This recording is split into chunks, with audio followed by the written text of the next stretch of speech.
கொடநாடு வழக்கை விசாரித்து முடிக்க திமுகவிற்கு வக்கு இல்லை என அதிமுக முன்னாள் பொதுச் செயலாளர் சசிகலா குற்றம் சாட்டியுள்ளார்.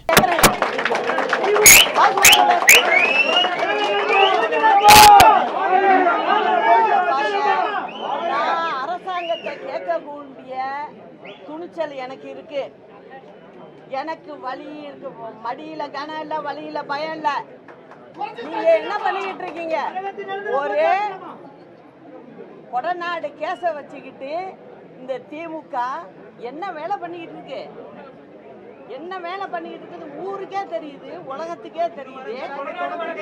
அதனால ஆமா, நீங்க என்ன சொல்றீங்க? அதாவது இருக்காங்களா இல்லையாங்கிறது அடுத்த பிரச்சனை. உங்களுடைய விசாரணையே ஆமா வேகத்துல போகுது. நீங்க அரசாங்கங்கிறீங்க, போலீஸ் அப்படி வச்சிருக்கேன் இப்படி வச்சிருக்கேங்கிறீங்க. ஆனா உங்களால அந்த கேஸ முடிக்க கூட வக்கில்லையே உங்களுக்கு.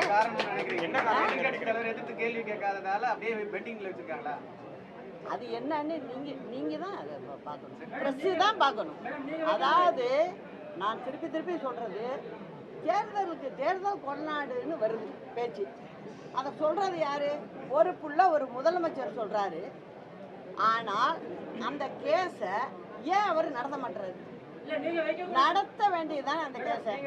அதுல யாரு பாதிக்கப்படுறாங்களோ அவங்கள நீங்க ஆக்ஷன் எடுங்க, அது யாரா இருந்தாலும். ஏன் அதை செய்ய மாட்டேங்கிறீங்க? அதே போலதான் நான் சொல்றேன் திரும்ப, அரசாங்கம் சரியா நடக்கலைங்கிறத நான் ஓப்பனா குற்றச்சாட்டாக நான் வைப்பேன். செய்திகளை உள்ளது உள்ளபடி தெரிந்து கொள்ள ரெஃப்ளெக்ட் நியூஸை சப்ஸ்கிரைப் பண்ணுங்க.